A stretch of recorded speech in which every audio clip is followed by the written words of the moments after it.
Oi pessoal, bom dia, o professor Rafael de História, tudo jóia? Pessoal, como já é de costume, hoje é sexta-feira, é dia da análise do PET, ok? Então essa semana é a análise da semana 4. O tema da aula de terça-feira, que é o tema desse PET, é o surgimento do capitalismo, né? A emergência do capitalismo. Então lá no vídeo eu expliquei para vocês como é que foram as mudanças até chegar no capitalismo, ok? Então, se você pudesse, reveja a aula de terça-feira, ou lá no canal que eu criei para vocês no YouTube, ou aqui está o registro também do vídeo aqui no grupo, e vamos fazer a atividade. Então vamos lá. Caro estudante, nessa semana você compreenderá dois conceitos, mercantilismo e capitalismo. Esses dois conceitos eu já trabalhei com vocês lá na aula de terça-feira. Mercantilismo era a política que o rei dos países lá da Europa usava para juntar dinheiro, né, juntar moeda de ouro e prata, fazer a balança comercial ficar positiva. Se você não lembra disso, é só rever o vídeo que tá tudo explicando lá. E o capitalismo é o sistema de hoje em dia, né? Então, mercantilismo, capitalismo e estabelecerá contraponto com o feudalismo, que é a origem. Então, a aula que eu ensinei para vocês foi a mudança do feudalismo para o mercantilismo e do mercantilismo para o capitalismo. Tá tudo explicadinho lá. A transição do mercantilismo para o capitalismo, bem como a definição desses conceitos, foi muito discutida pelos especialistas e há divergências entre eles. Então dá para ver que até entre os especialistas já tem questões que um discorda do outro. O capitalismo é um fenômeno histórico originado da Europa no contexto das monarquias absolutistas, essas monarquias que fizeram o mercantilismo, da exploração colonial e do desenvolvimento mercantil. Ele separou o mundo antigo e medieval do mundo moderno, impondo formas de viver e de pensar baseadas no acúmulo de bens materiais, a ânsia pelo lucro, no trabalho livre e assalariado e na organização racional do trabalho e da produção. Pensar o capitalismo é uma forma de compreender o presente, uma vez que esse sistema econômico impera hoje em uma escala praticamente global. Então, lá, mudança do feudalismo ao capitalismo. Está ali um desenho que eles fizeram. Por volta do século XII, com a desintegração do feudalismo, começa a surgir um novo sistema econômico político social, que é o capitalismo. A característica essencial do novo sistema é o fato de nele o trabalhador ser assalariado e não servil como no feudalismo.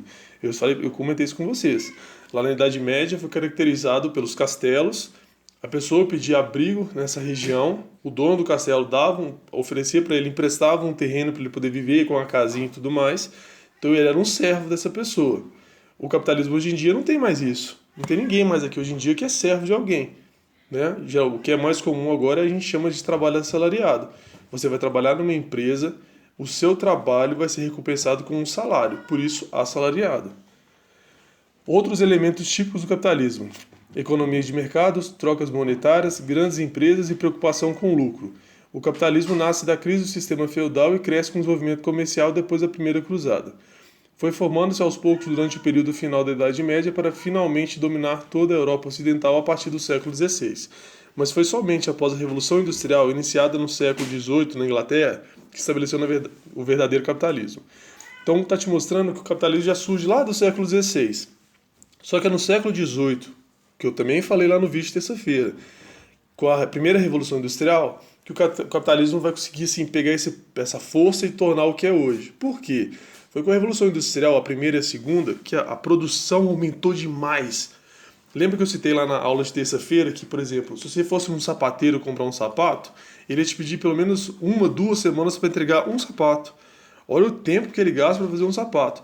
Hoje em dia, a Nike, a Reebok, essas grandes empresas, devem fazer um sapato aqui em 10 minutos, porque criaram um negócio chamado linha de produção.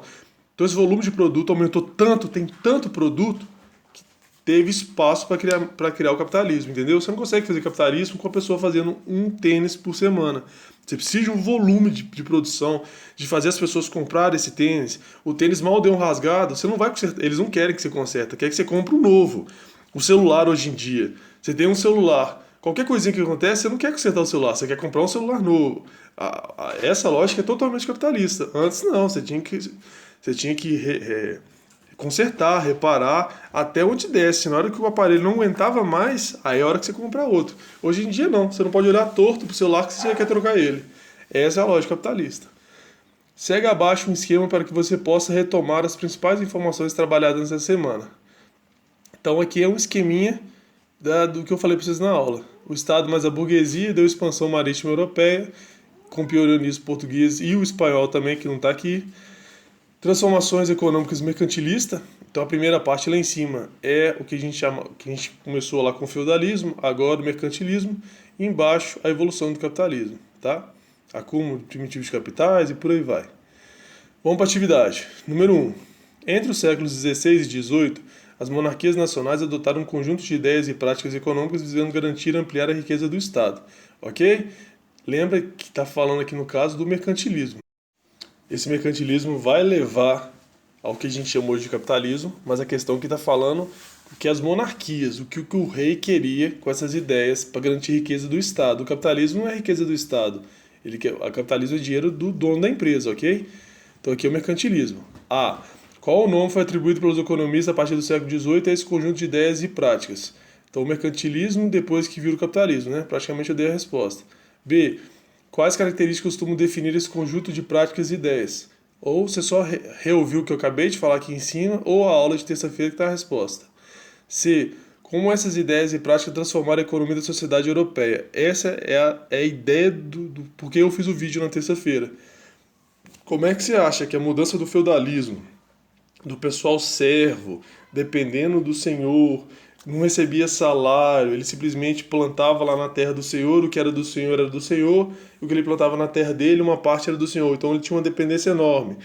Isso vai virar um mercantilismo, que é o rei que controla em vez do senhor lá do castelo, agora é o rei, que é o rei do país inteiro, e ele vai fazer de tudo para que esse reinado, que esse país tenha o máximo de dinheiro possível, mas está olhando para o Estado.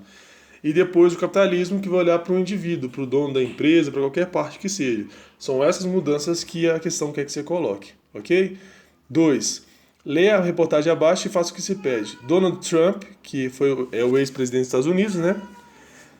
Mais próximo do mercantilismo do que do protecionismo. O presidente americano Donald Trump, frequentemente acusado de ser protecionista, também é considerado mercantilista pelos economistas, que não hesitam em se remontar no século XVII para encontrar influência em sua política econômica. Lembra lá, o mercantilismo é o rei, no caso eles estão falando aqui do presidente dos Estados Unidos, que quer fazer o país ficar rico, ok? Não quer dizer necessariamente que o povo vai ficar rico, mas o país vai ficar rico. Do ponto de vista comercial, sim, sua visão é mercantilista, mas o mercantilismo recondicionado. Explica o AFP James Galbraith, professor de economia da Universidade do Texas, referindo-se à ambição de Trump de reequilibrar a balança comercial do seu país. O que quer dizer? Do que está falando que o Donald Trump estava achando que os Estados Unidos estava comprando demais e vendendo de menos. Então a balança está ficando ruim para os Estados Unidos.